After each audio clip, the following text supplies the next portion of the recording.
ایمان ہے۔ ایمان کیا چیز ہے اور ایمان ہیومن لائف میں اور ایک مسلمان کی زندگی میں کتنا امپورٹنٹ ہے، اور ایمان کے لیے لوگ کیوں دعا کرتے ہیں کہ جو بھی کسی آدمی سے پوچھیں کہ آپ کے لیے کیا دعا کروں تو وہ یہی کہے گا کہ آپ یہ دعا کریں کہ خاتمہ بالایمان ہو یا ایمان سلامت رہے۔ تو ایمان کیا چیز ہے؟ تو اس حوالے سے آج ہم سیکھیں گے، بات کریں گے۔ ٹاپک آپ کے سامنے ہے۔ قرآن مجید نے ایمان پر کتنا زور دیا ہے، اس بات کا اندازہ آپ اس سے لگا سکتے ہیں کہ قرآن مجید میں ایمان کا لفظ جو ہے یہ کوئی 879 یعنی 880 اپروکسیمیٹلی 880 ٹائم، یعنی 879 دفعہ قرآن مجید میں ایمان کا ذکر آیا ہے کہ ایمان کو مخاطب کیا ہے۔ انسان کی خوبی جو ہے، انسان کے پاس ایک خزانہ جو ہے، جو ایمان ہے، اس کے حوالے سے مخاطب کیا گیا۔ تو ایمان کیا چیز ہے اور کیا ایمان ختم بھی ہو جاتا ہے؟ کیا ایمان بڑھتا بھی ہے؟ کیا فرشتوں کا بھی کوئی ایمان ہے؟ تو ایمان ہے کیا چیز؟ تو آج ہم اس کو سیکھیں گے، اس پہ بات کریں گے۔ ہم اصل میں یہ چاہتے ہیں کہ آج ہمارا جو بیسیکلی بنیاد ہے، چونکہ یہ جو ٹاپک چل رہا ہے، جو چیپٹر چل رہا ہے، ماڈیول 2 ہے، اور اس ماڈیول 2 کے اندر ہم باطنی پاکیزگی، روحانی پاکیزگی پہ بات کر رہے ہیں، اور اس کی بنیاد ایمان پر ہے۔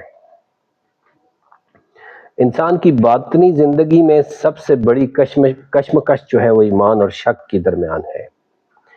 اور ایمان ہے کیا چیز؟ ایمان ایک قوت ہے، ایمان دل کا نور ہے، ایمان زندگی کی سمت ہے، ایمان کامیابی کی بنیاد ہے۔ اور اس کے مقابلے میں اگر ایمان نہیں ہے تو پھر کیا ہے؟ پھر شک ہے، پھر گمراہی ہے، پھر تذبذب ہے، پھر زوال ہے، پھر دنیا کی لالچ ہے، ہرس ہے، دنیا کی باقی چیزیں ہیں، اور پھر اندھیرا ہے۔ اس لیے ایمان کتنا اہم ہے، اس حوالے سے میں ایک چھوٹی سی بات آپ کے سامنے رکھتا ہوں۔ عبداللہ ایک تابعی ہیں، رسول اللہ کے بعد کوئی 100 سال کی بات چل رہی ہے۔ عبداللہ بتاتے ہیں کہ میرے زمانے میں مدینے میں صرف 17 صحابہ زندہ تھے جن کو میں جانتا ہوں، اور میں نے کیا کیا، میں نے کہا کہ میں سب سے جا کر انفرادی ملاقات کرتا ہوں، اور انفرادی ملاقات کر کے میں ان کے سامنے یہ بات رکھوں گا، انفرادی ملاقات کر کے میں ان سے پوچھوں گا کہ آپ کیا سوچ رہے ہیں، کیا آپ کی سب سے بڑی، تو کہنے لگے میں سب سے ملاقات کی، 17 صحابہ اکرام سے ملاقات کی، اور بہت سے سوال پوچھے، لیکن ہر ایک میں سے ایک بات کامن نکلی کہ ہمیں سب سے بڑی پریشانی یہ ہے کہ ہماری موت اس حال میں آئے کہ ہم ایمان کے ساتھ اس دنیا سے رخصت ہو جائیں۔ اور سب سے زیادہ فکر انہیں اپنے ایمان کی تھی۔ تو اس لیے ایمان ہے کیا چیز؟ ایمان کون سا اتنا بڑا خزانہ ہے کہ جس کے لیے ہر بندہ دعا کرتا ہے کہ خدایا اس حال میں موت آئے کہ بس ایمان سلام، اور پھر کہا کہ جس کا خاتمہ ایمان پر ہو جائے، من آخر کلام لا الہ الا اللہ دخل الجنہ۔ اللہ کے رسول نے فرمایا کہ جس کا آخری کلمہ لا الہ الا اللہ ہوگا وہ جنت میں جائے گا۔ تو اس لیے آج ہمارا موضوع کیا ہے؟ ایمان ہے۔ تو کیا پہلا سوال یہ ہے کہ ایمان والے کون ہیں، اور کیا ہر مسلمان ایمان والا ہے؟ تو قرآن مجید نے بات یہاں سے شروع کرتے ہیں کہ قالت الاعراب آمنا، دیہاتیوں نے کہا کہ ہم ایمان لائے۔ سورہ حجرات۔ قالت الاعراب آمنا قل لم تؤمنوا ولکن قولوا اسلمنا، اللہ نے کہا کہ آپ یہ کہیں کہ نہیں میں تو صرف مسلمان ہوا ہوں، مسلم ہوں، یعنی کلمہ پڑھ لیا لا الہ الا اللہ محمد رسول اللہ، لیکن جب تک اللہ پر آپ کا یقین نہیں بنا، جب تک وہ قوت آپ کے پاس نہیں پیدا ہوئی، جب تک وہ روشنی دل کے اندر نور روشن نہیں ہوا، جب تک اندر کا اندھیرا ختم نہیں ہوا، قرآن نے کہا قالت الاعراب، یہ دیہاتی لوگ آئے اور انہوں نے کہا ہم تو ایمان والے ہیں۔ اے محمد صلی اللہ علیہ وسلم آپ فرما دیجئے قل لم تؤمنوا، آپ ایمان والے نہیں ہیں، ولیکن قولوا اسلمنا، بلکہ یہ کہو کہ ہم تو مسلمان ہو گئے، ولما يدخل الایمان فی قلوبکم، ابھی تمہارے دلوں میں ایمان داخل نہیں ہوا۔ تو یہ ایمان کیا ہے؟ دوسرا درجہ ہے۔ پہلا درجہ تو یہ آپ نے کلمہ پڑھا لا الہ الا اللہ محمد رسول اللہ، مسلمان ہو گئے۔ اس کے بعد اگلا درجہ کیا ہے کہ آپ اللہ پر یقین بن جائے۔ اب ایمان کن چیزوں پہ لازمی ہے، ایمان کی تعریف کیا ہے؟ اصل میں ایمان ان نظریات اور ان عقائد کو کہتے ہیں جو انسان کے دل و دماغ میں اس حد تک رچ بس جائے کہ آدمی ان کے خلاف کوئی چیز بھی ماننے کو تیار نہ ہو۔ جیسے الحق من ربکم، میرے رب نے جو کہا وہ سچ ہے، اب اس پہ میرا ایمان ہے کہ میرے رب نے جو کہا وہ سچ ہے۔ میری آنکھیں دھوکہ کھا سکتی ہیں، میرے ہاتھ دھوکہ کھا سکتے ہیں، میری سوچ غلط ہو سکتی ہے میرے ساتھ، لیکن میرے رب نے جو کہا وہ غلط نہیں ہو سکتا۔ میں ایک چھوٹی سی بات کی کہ الحق من ربکم، حق تو میرے رب کی طرف سے، اس پر میں ایمان لایا ہوں۔ پھر کن چیزوں پر ایمان لانا لازمی ہے اور بنیادی شرائط میں سے ہے؟ تو اس لیے ایمان کے اثرات کیا ہیں جی؟ کہ ایمان آپ کو سکون قلب دے گا، اور اگر ایمان نہیں ہوگا تو پھر آپ خوف میں، اضطراب میں، بے چینی میں آپ کی لائف گزرے گی۔ اور کوئی زندگی کی سمت مقرر کرتا ہے اور مقصد حیات سے سمجھاتا ہے کہ ایمان ہے کیا چیز۔ تو میں دوبارہ اپنی بات ریپیٹ کرتا ہوں کہ ایمان کیا چیز ہے۔ ایمان اللہ پہ بھروسے کا نام ہے، توکل کا نام ہے، ایمان اللہ پہ یقین کا نام ہے۔ میں اس کو کیسے سمجھاؤں؟ ایک چھوٹی سی ایک اور ایگزامپل دوں۔ ڈاکٹر صاحب نے ایک مثال دی، بڑی زبردست مثال تھی کہ ایک آدمی کشمیر میں دریا کے کنارے جا رہا تھا، اچانک اس کا پاؤں سلپ ہوا اور نیچے موت ہے، دریا ہے، اور اوپر ہاتھ میں ایک ٹہنی آ گئی ہے۔ اس نے آواز لگائی بچاؤ بچاؤ بچاؤ، تو وہاں جنگل ہے، کوئی سننے والا نہیں ہے۔ اچانک اس کے دل میں آیا کہ اللہ پہ آواز لگاتا ہوں کہ اے اللہ تو مجھے بچا۔ اس نے اللہ پہ آواز لگائی کہ ہے کوئی، اے اللہ تو مجھے بچا۔ تو غیب سے آواز آئی کہ آپ اس ٹہنی کو چھوڑ دیں۔ اس نے بڑا سوچا، لیکن اس نے کہا ٹہنی نہیں چھوڑی جا سکتی ہے۔ بڑا سوچا، ٹہنی ٹوٹ گئی، گر گیا، مر گیا، لیکن اس نے ٹہنی نہیں چھوڑی۔ ہم کہتے ہیں اللہ رزق دینے والا ہے، لیکن جب نافرمانی کی بات آتی ہے تو پھر ہم بھول جاتے ہیں، پھر ہمیں یقین نہیں ہوتا کہ اگر میں اللہ کے لیے یہ کام چھوڑوں گا تو وہ مجھے کہیں اور سے رزق دے دے گا۔ تو ایک ہے یقین، اگر اس کا یقین ہوتا تو وہ چھوڑ دیتا۔ مطلب ایک مکمل بھروسہ ہے، توکل ہے، اور ایک ہے جزوی طور پر کہ نہیں۔ ایمان کا تقاضا یہ ہے کہ آپ کو اللہ پہ مکمل بھروسہ ہو اور یقین ایسا ہو، کیسا یقین ہو؟ علی رضی اللہ تشریف فرما ہے، اللہ کے رسول نے پوچھا علی ایمان کیسا ایمان ہے؟ جواب دیا کہ اگر مجھے جنت اور دوزخ سامنے دکھا دیے جائیں تو میرے ایمان میں کوئی اضافہ نہیں ہوگا۔ یعنی پہلے سے مجھے اتنا یقین ہے کہ جنت اور دوزخ ہیں۔ یعنی آپ اپنے یقین کو اتنا پکا کر لیں کہ آپ کو اگر دکھا بھی جائے تو آپ کہیں یار مجھے تو پہلے سے یقین تھا۔ اس لیے ایمان کے مقابلے میں دوسری چیز شک ہے۔ تو ایمان کے مقابلے میں شک کیا ہے؟ شک اصل میں فی قلوبہم مرض، ایک بیماری ہے۔ انسان جو ہے وہ شک کرتا ہے، پتہ نہیں ہوگا نہیں ہوگا، لیکن کہیں آپ کو شک کی اجازت بھی اس نے دی ہے۔ کہیں دل میں شک آتا ہے تو میں اگزامپل دوں، قرآن مجید میں ابراہیم علیہ الصلوۃ والسلام کو اللہ نے کہا کہ میں تو ان اللہ علی کل شیء قدیر، میں تو ہر چیز پر قادر ہوں، میں تو مردوں کو زندہ کرتا ہوں اور زندوں سے مردے پیدا کرتا ہوں، اور رات سے دن نکالتا ہوں، دن سے رات نکالتا ہوں۔ تو ابراہیم نے کہا کہ قال رب ارینی کیف تحیی الموتیٰ، اے اللہ مجھے بتا دے تو مردوں کو کیسے زندہ کرتا ہے۔ سوال کیا، سوال تب کرتا ہے جب شک ہوتا ہے آدمی کو۔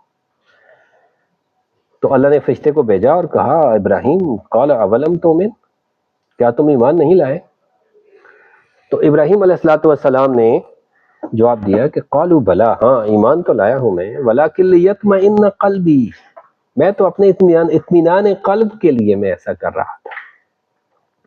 تو پھر اللہ نے تسلی کروائی کہ فخذ اربعۃ من الطیر، کہ آپ 4 پرندے پکڑ لیں، اور فسرہن الیک، پھر اسے اچھی طرح پہچان لیں، ان کے نام رکھ دیے، پہچان لیے، کھانا ڈالا، جس کا نام لیتے تھے وہ آ جاتا تھا۔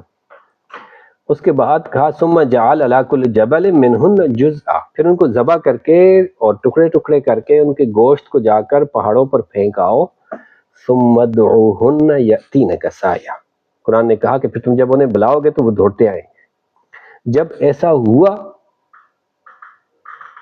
تو ابراہیم نے کہا ان اللہ علی کل شیء قدیر، اللہ ہر چیز پر قادر ہے۔ اسی طرح بہت سی اگزامپل قرآن مجید کے اندر ہیں۔ جب شک آتا ہے تو پھر نفاق آتا ہے، پھر ہدایت سے محرومی کا سبب بنتا ہے۔ تو شک کیا ہے؟ بیماری ہے، اور یقین کیا ہے؟ وہ ایمان ہے۔ جیسے قرآن مجید نے کہا فی قلوبہم مرض فزادہم اللہ مرضا، کہ ان کے دلوں میں بیماری تھی اور شک بڑھتا چلا گیا اور دنیا کی لذتوں میں پڑ گئے، شیطان نے ان کا پیچھا کیا اور وہ دین سے دور ہو گئے، خدا سے دور ہو گئے، اپنے رب سے نافرمانی اختیار کر لی انہوں نے۔ فی قلوبہم مرض، انہوں نے، ان کے دلوں میں بیماری ہے۔ اور شک کی بنیادی وجہ تو بے علمی ہے۔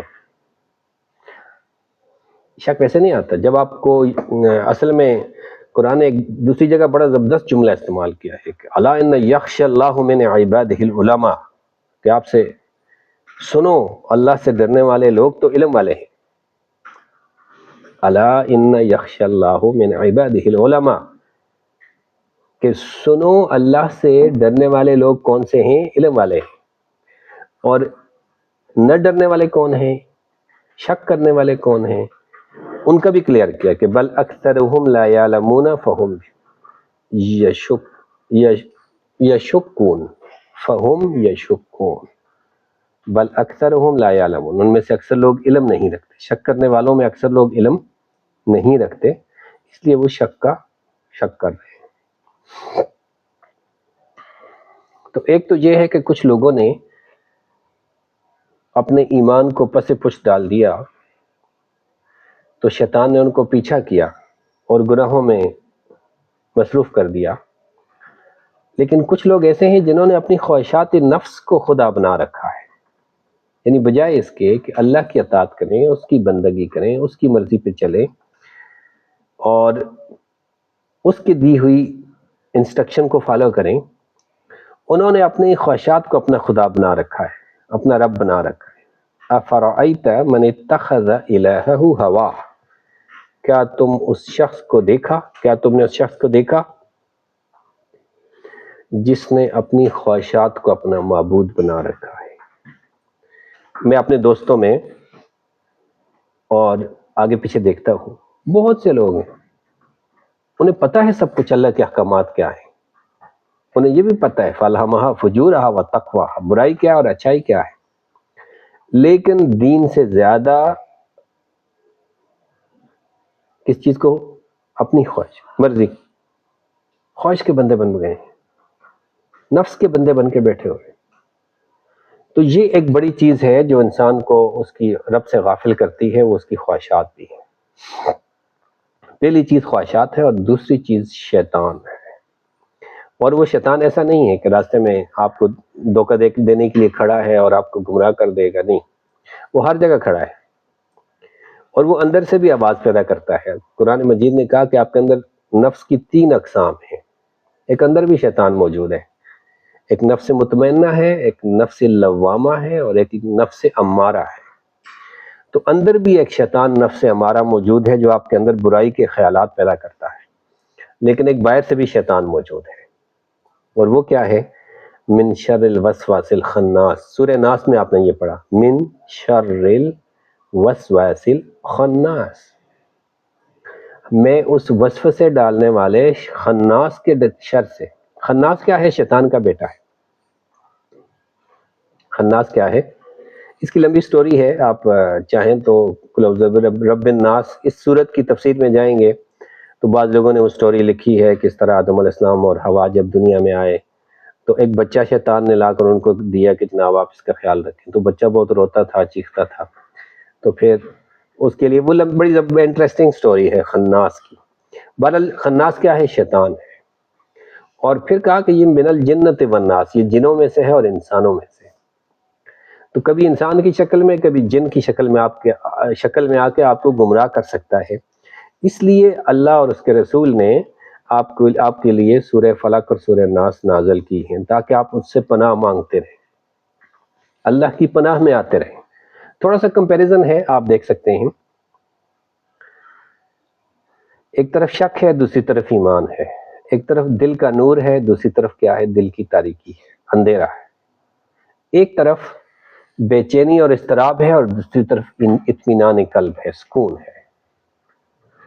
اور پھر ایک طرف اللہ پر بدگمانی ہے اور دوسری طرف اللہ پر یقین ہے، تیسری طرف، اور پھر آخری کمپیریزن جو ہے عمل میں کمزوری ہے اور عمل میں طاقت ہے۔ آپ کو پتہ ہے ایمان کتنی بڑی طاقت ہے؟ ایمان اتنی بڑی طاقت ہے کہ جس کو آج تک دنیا کے عقل مند بڑے بڑے جو عقل والے ہیں، دنیا کے بڑے بڑے عقل والے آج اس کو ڈیفائن کرنے سے قاصر ہیں۔ کہتے ہیں کہ ہم پریشان ہیں کہ بھلا کوئی آگ میں چھلانگ لگا سکتا ہے؟ ایک عقل مند آدمی کیا آگ میں چھلانگ لگا سکتا ہے؟ ان کو سمجھ ہی نہیں آ رہی کہ ایمان کیا چیز ہے، یا وہ طاقت اور وہ یقین ایسا کیا چیز ہے جو انسان کو آگ کا مقابلہ کرنے کے لیے تیار ہو گیا ہے اور بتوں کو نہیں مان رہا۔ وہ نہیں کہا جو بے خطر کود پڑا آتش نمرود میں عشق، یہ عشق اور یہ محبت یہ بہت بڑی طاقت ہے۔ لیکن مطالبہ کیا ہے کہ جب تم اللہ پر ایمان لائے ہو، اس کے فرشتے، اس کی کتابیں، اس کے احکامات پر جب ایمان لائے ہو تو ثم لم یرتابوا، کہ جب آپ نے ایمان لایا، قرآن نے کہا انما المؤمنون، بے شک ایمان والے تو وہ ہیں کہ جب وہ اللہ پر ایمان لاتے ہیں، اس کے رسولوں پر، ثم لم یرتابوا، پھر شک نہیں کرتے۔ تو جہاں ایمان کے اور تقاضے ہیں وہاں ایمان کا ایک تقاضا یہ بھی ہے کہ آپ نے شک میں نہیں پڑنا۔ اب ایمان میں اضافہ کن چیزوں سے ہوگا؟ اضافے کا فارمولہ کیا ہے؟ ایک وہ اضافہ ہے جو اللہ آپ کے ایمان میں اضافہ کرے گا۔ وہ کیسے ہوگا؟ اللہ نے کہا کہ میں 4 چیزوں سے آزماؤں گا، وَلَنَبْلُوَنَّكُمْ بِشَيْءٍ مِّنَ الْخَوْفِ وَالْجُوعِ وَنَقْصٍ مِّنَ الْأَمْوَالِ وَالْأَنفُسِ، 4 چیزوں سے، جانی نقصان سے، مالی نقصان سے، بیماریوں سے اور خوف سے۔ ان 4 آزمائشیں تم پر آئیں گی، اور ان آزما کر چیک کروں گا کہ یہ جو ایمان لایا تھا سچا ہے یا جھوٹا ہے، یہ قائم رہتا ہے یا پھسل جاتا ہے، سلپ ہو جاتا ہے۔ کہا میں 4 چیزوں سے آزماؤں گا، اور کہ جب یہ چاروں مصیبتیں آئیں گی تو ایمان والے کیا کریں گے؟ قالوا انا للہ و انا الیہ، کہیں گے ہم اللہ کی طرف، اللہ کے ہیں، اللہ نے بیٹا دیا تھا، اللہ نے لے لیا، اللہ نے مال دیا تھا، اللہ نے لے لیا، اللہ نے شہرت دی تھی، اللہ نے لے لی ہے، اللہ نے امن دیا تھا، آج اس نے امن اٹھا لیا ہے اپنا۔ تو ہم ایمان والوں کو 4 چیزوں سے آزمائیں گے، تو آزمانے کے بعد کیا ہوگا؟ اضافہ ہوگا۔ جب آزمائش ختم ہوگی تو آپ کو یقین ہو جائے گا کہ ہاں واقعی اللہ بچانے والا ہے۔ ایک تو یہ طریقہ ہے۔ دوسرا یہ ہے کہ آپ اپنے ایمان میں کیسے اضافہ کر سکتے ہیں۔ تو 2 چیزیں ہیں۔ ایک چیز یہ ہے، قرآن نے کہا افلا یتدبرون القرآن، کہ آپ قرآن پر غور نہیں کرتے؟ آپ قرآن پہ غور کرنا شروع کر دیں۔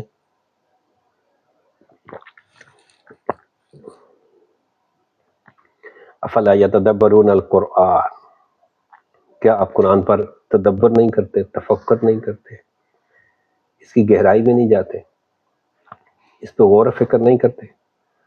جب آپ قرآن پڑھیں گے تو قرآن بار بار تدبر کرنے کا حکم دیتا ہے کہ اللہ کی نشانیوں پر غور کرو، کہ جب نشانیوں پہ آپ غور کریں گے تو پھر ایمان میں اور اضافہ ہوگا۔ دوسرا اضافہ کس چیز سے ہوگا؟ قرآن نے کہا اذا تلیت علیہم آیاتنا زادتہم ایمانا، کہ جب ان کے سامنے ہماری آیات پڑھی جاتی ہیں تو ان کے ایمان میں اضافہ ہوتا ہے، یعنی اللہ کی کتاب قرآن مجید سے ایمان میں اضافہ ہوگا۔ افلا یتدبرون القرآن، ایک تدبر سے ہوگا اور دوسرا تلاوت سے ہوگا۔ جب آپ تلاوت کریں گے تو اللہ آپ کے ایمان میں اضافہ کرے گا۔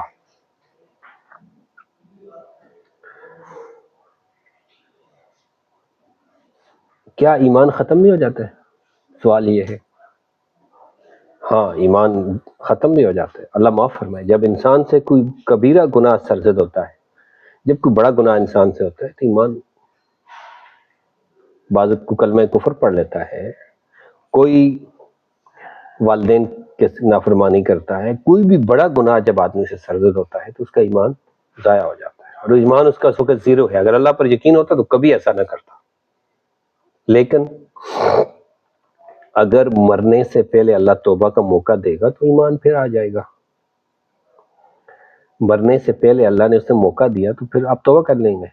لیکن اگر کوئی آدمی اللہ کی بڑی کوئی نافرمانی کی اور اچانک اوپر سے ایکسیڈنٹ ہو گیا، موت آ گئی، تو عالم بغیر ایمان کے اس دنیا سے رخصت ہو گیا، اس حال میں گیا کہ اس کا ایمان سلامت نہیں تھا، اور یہی ناکامی ہوگی دنیا میں۔ سب سے بڑی ناکامی یہ ہوگی کہ ساری زندگی نیکیاں کرتا رہا اور آخر ایک جگہ عدالت میں اس کی گواہی تھی، اس نے عدالت میں کھڑے ہو کر کہا کہ آج کل قرآن کو کون مانتا ہے، اور پھر کچھ دنوں میں مر گیا۔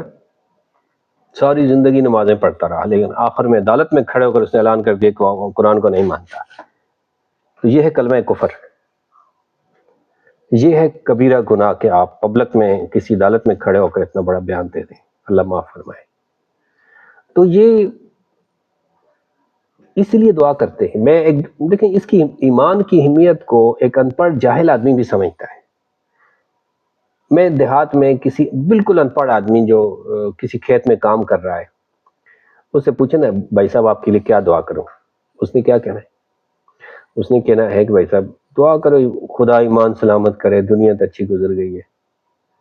اب ایمان سلامت ہے کیا چیز؟ کہ اس حال میں موت آئے کہ آپ اللہ کے لیے، آپ کا ایمان کیا، یہاں نور ہو، یہاں روشنی ہو، یہاں اطمینان قلب ہو، یہاں سکون ہو، اور سکون کس سے ہوگا؟ اللہ اور اس کے رسول کی اطاعت سے۔ اب جب اپنی ساری زندگی، اپنی معیشت، اپنا سب کچھ جب آپ اللہ کی اطاعت میں گزاریں گے تو یہاں سکون قلب ملے گا۔ اس لیے میری اور آپ کی، ہم بھی یہ دعا کرتے ہیں کہ فَلَا تَمُوتُنَّ إِلَّا وَأَنْتُمْ مُسْلِمُونَ، اس حال میں موت آئے کہ ہم مسلمان ہوں۔ اور پھر وہ رسول اللہ کی حدیث آپ کو شاید یاد کہ من آخر کلام لا الہ الا اللہ دخل الجنہ، کہ جس کا آخری کلام کیا ہوگا؟ جس کا آخری کلام لا الہ الا اللہ ہوگا، یعنی آخری زبان سے آخری کلمہ جو ہے اس کا لا الہ ہوگا، تو وہ بغیر حساب کی جنت میں داخل کر دیا جائے گا۔ پھر قرآن مجید نے کہا ایمان لانے کے حوالے سے وَكُونُوا مَعَ الصَّادِقِينَ، صادق ہو جاؤ، سچے ہو جاؤ۔ سچا ہونا آسان نہیں ہے، سچ بولنا دنیا کی سب سے بڑی عبادت، کھڑے ہو کر سچ بات کرنا ہے۔ آپ کو پتہ ہے کہ عظیم جہاد، دنیا کا سب سے بڑا جہاد کیا ہے؟ کلمۃ الحق کے عند سلطان ظالم، کسی بادشاہ، کسی ظالم کے سامنے کھڑے ہو کر ایک سچی بات کر دینا، ہو سکتے آپ کی کئی نمازوں اور کئی نوافل سے زیادہ اہم ہو۔ وجہ، آپ نے وہ 7 نوجوانوں کا، غار والوں کا قصہ سنا ہے نا؟ نہ نبی تھے نہ رسول تھے، لیکن جنہوں نے کھڑے ہو کر دیوی ڈانٹا کے دربار میں کہا کہ ہم تجھے خدا نہیں مانتے اور تجھے سجدہ نہیں کرتے، اور یہ کہنے کے بعد گرفتار ہو گئے اور پھر ایک غار کے اندر پناہ لے لی، اور پھر 309 سال اللہ نے ان کو اپنی نشانیاں قرار دیا، اور قیامت تک ہم ان کا نام نماز میں لیں گے۔ اور ان کا کمال کیا تھا کہ انہوں نے کھڑے ہو کر یہ کہہ دیا کہ ہم اللہ کے علاوہ کسی کو سجدہ نہیں کرتے۔ تو اس لیے کونوا مع الصادقین، سچے بن جاؤ، جھوٹ کی کوئی گنجائش نہیں ہے اسلام میں۔ اور پھر ایمان تو لے آئے ہیں، اب ایمان کی حفاظت کیا ہے؟ اللہ سے دعا مانگ رہے ہیں کہ ربنا لا تزغ قلوبنا بعد اذ ہدیتنا، اے ہدایت تو نے ہمیں ہدایت دی ہے، اب ٹیڑھا پن نہ پیدا ہو، اب شک نہ پیدا ہو، اب تذبذب نہ ہو، اب ایمان متزلزل نہ ہو۔ ربنا لا تزغ قلوبنا بعد اذ ہدیتنا، اے خدایا تو نے ہمیں ہدایت دی ہے، اب ہمارے دلوں میں ٹیڑھ پیدا نہ کر۔ ایمان لانے سے باطنی تبدیلی آ جاتی ہے، جب آدمی اندر سے صاف ہوتا ہے، اندر سے پاک ہوتا ہے، دل زندہ ہو جاتا ہے۔ جس کے دل میں ایمان ہے وہ اس کا دل روشن ہے، اور جس کے دل میں ایمان نہیں ہے وہاں اندھیرا ہے، تاریکی ہے۔ اور جو ایمان والا ہے وہ ایک مضبوط اعصاب کا مالک ہے، وہ ایک بہادر آدمی ہے، وہ دنیا کی کسی چیز سے نہیں ڈرتا، وہ ہر چیلنج کو قبول کرنے کے لیے تیار کھڑا ہے، اس لیے کہ اس کے ساتھ تو اللہ ہے۔ اس لیے کہا کہ ایمان ایک اندر ایک باطنی تبدیلی کا نام ہے۔ میں نے کہا جب ایمان آپ نے دعویٰ کیا کہ میں ایمان لایا، تو اوپر والا کہے گا ٹھہرو میں ذرا آزما لوں نا، کوئی مصیبت بھیج دی، پتہ چل جائے گا کہ پکا ہے یا کچی بات کر رہا ہے۔ اس لیے کہا کہ یثبت اللہ الذین آمنوا بالقول الثابت، اللہ تعالیٰ ایمان والوں کو مضبوط بات پر ثابت قدم رکھتا ہے۔ ان الذین آمنوا، جن لوگوں نے کہا کہ ہمارا رب اللہ ہے، ثم استقاموا، پھر اس پر ڈٹ گئے، پھر اللہ نے کہا کہ میں ان کے لیے فرشتے بھی نازل کرتا ہوں، پھر ان کے لیے مدد میں وعدہ کیا ہوا ہے۔ اور تاریخ گواہ ہے کہ جو لوگ اللہ کے لیے کھڑے گئے آج تک اس نے انہیں ذلیل نہیں ہونے دیا۔ آپ تاریخ اٹھا کر دیکھیں، ہسٹری پڑھ لیں آپ، والعصر ان الانسان کی ہسٹری پڑھ لیں آپ۔ اچھا ملے گا کیا؟ آپ نے ایمان لایا، اپنا قبلہ درست کیا، اپنی سمت درست کر دی، اپنی نیتیں ٹھیک کر لی، آپ اللہ کے اطاعت گزار بندے بن گئے۔ اس کے بعد اللہ نے آپ کو کیا دیا ہے؟ ایک بڑا تحفہ دیا ہے، اور وہ کیا ہے؟ قلب سلیم، قلب سلیم، الا من اتى اللہ بقلب سلیم۔ ایمان لانے پر اللہ نے آپ کو ایک تحفہ دیا ہے، اور وہ کیا ہے؟ قلب سلیم ہے، کہ ایسا دل دیا ہے، ایسا دل آپ کو دیا ہے، کیسا؟ سلامتی والا، سکون والا، اطمینان والا۔ ایک اچھا آدمی اپنے گھر والوں کے لیے بھی خدا کی رحمت ہے، محلے والوں کے لیے بھی ہے، پوری انسانیت کے لیے رحمت ہے، اس لیے کہ وہ تو پازیٹیو سوچتا ہے، وہ پوری مخلوق خدا کا کنبہ ہے اور اس کی خیر خواہی کے لیے سوچتا ہے۔ اب ایمان کیوں ضروری ہے؟ ضروری اس لیے ہے کہ آپ کے ذہن میں ہوگا کہ دیکھو خدمت انسانیت تو کافر بھی کرتے ہیں، انگریز بھی کرتے ہیں، وہ جو خدا کو نہیں مانتے وہ بھی خدمت کا کام کرتے ہیں۔ اس لیے فرمایا کہ وَمَن يَكْفُرْ بِالْإِيمَانِ فَقَدْ حَبِطَ عَمَلُهُ، کہ جو شخص اللہ پر ایمان نہیں لائے گا، ناشکری کرے گا، اس کے سارے عمل ضائع کر دیے جائیں گے۔ اعمال کی قبولیت کے لیے ایمان شرط ہے، اگر ایمان ہوگا تو اعمال قبول ہوں گے، اگر ایمان نہیں ہوگا تو اعمال ہی قبول نہیں ہوں گے، آپ کی نیکیاں رد ہو جائیں گی، اٹھا کے منہ پہ مار دی جائیں گی۔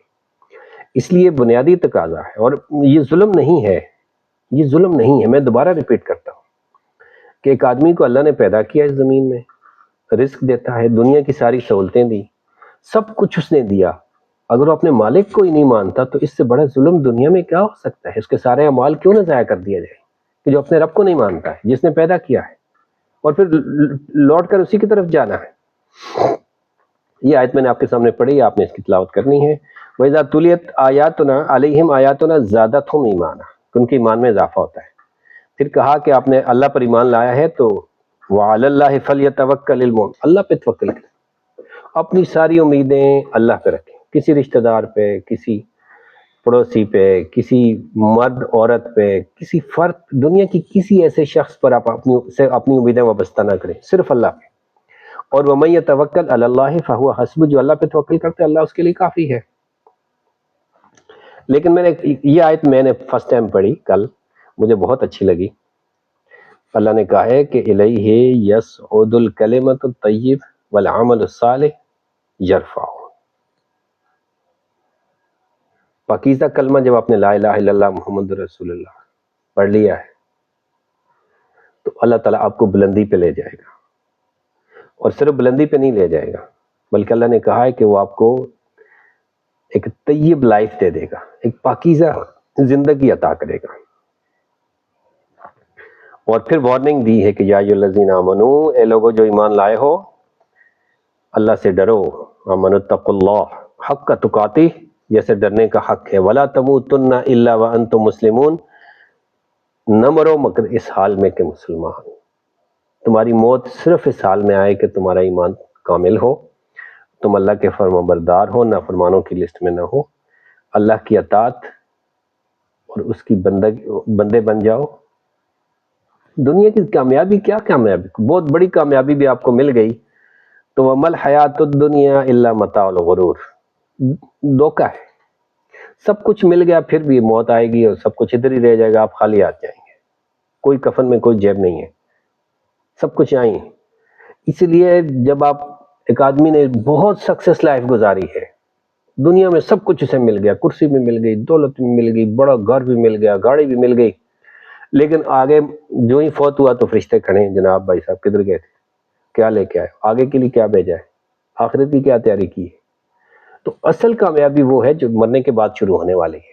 دنیاوی کامیابی اس کے مقابلے میں چھوٹی سی کامیابی ہے، کوئی بڑی کامیابی نہیں ہے. تو اس لیے کہا کہ دنیا کی زندگی کیا ہے، دھوکہ ہے، اور یہ دھوکہ بہت جلد آنکھ بند ہوتے ہی آپ کو سمجھ آ جائے گی، سب کو، ہمیں بھی سب کو سمجھ آ جائے گی. لیکن اللہ نے کہا ہے حیاتن طیبہ. میں نے کہا یہ آیت میں نے کل ہی پڑھی ہے، مجھے بہت اچھی لگی اور میں نے اس کو زبانی یاد کیا ہے کہ من عمل صالح، ایمان لایا اور نیک عمل کیے، چاہے وہ عورت ہو یا مرد ہو، ذکر نہ انثی، بندہ ہو یا عورت ہو، وہو مومن، اگر وہ اللہ پر ایمان لے آئے اور اللہ اسے کیا دے گا، حیاتن طیبہ، اسے پاکیزہ زندگی عطا کرے. یہ ہر آدمی کو خواہش ہے، ہر آدمی یہ چاہتا ہے کہ وہ نیک اور صالح بن جائے. لیکن قرآن نے کہا ایمان لائے، اپنے نیک عمل شروع کریں آپ، پھر اللہ سے یہ مانگیں کہ وہ آپ کو حیات طیبہ عطا کرے. حیات طیبہ کیا ہے، پاک صاف اور کامیاب لائف ہے. تو یہ تھا ہمارا آج کا لیسن جی، اور ختم ہو گیا ہے. کوئی سوال ہو آپ کی طرف سے؟ میں اسکرین آف کرتا ہوں. یہ لیسن آپ کو گروپ میں شیئر کر دیا جائے گا، اور اپنے تمام دوست جنہوں نے آج جوائن کیا ہے اس کو خوش آمدید، ان کو خوش آمدید کہتے ہیں. ہمارا یہ لیسن ہے، ہمارا یہ کورس ڈی کوڈ قرآن 34 اس کے لیکچر ہیں، اور یہ ٹوٹلی اللہ کی رضا کے لیے، اور ہماری نیت یہ ہے کہ ہم قرآن کو عام کرنا چاہتے ہیں. ہم یہ چاہتے ہیں کہ قرآن کا میسج ہم سب تک پہنچ جائے. اور یہ ہفتے میں 3 دن کلاس ہے، آپ جانتے ہیں، منڈے کو ہے، تھرسڈے کو ہے، اور سیٹرڈے کو ہے. شام 8 بجے کلاس ہوتی ہے. اگر آپ سارے مل کر کہیں گے تو ہم ان کو منڈے، ٹیوزڈے، وینسڈے 3 دن ریگولر بھی رکھ سکتے ہیں. لیکن آپ کی آسانی کے لیے کہ چلو بیچ میں وقفہ ہے، اور یہ کلاس منڈے کو ہے، تھرسڈے کو ہے، اور سیٹرڈے کو ہے. تو آپ سب کو مائک الاؤ ہے جی، آپ لوگ سوال کر سکتے ہیں. جزاکم اللہ خیر، وما توفیقی الا باللہ.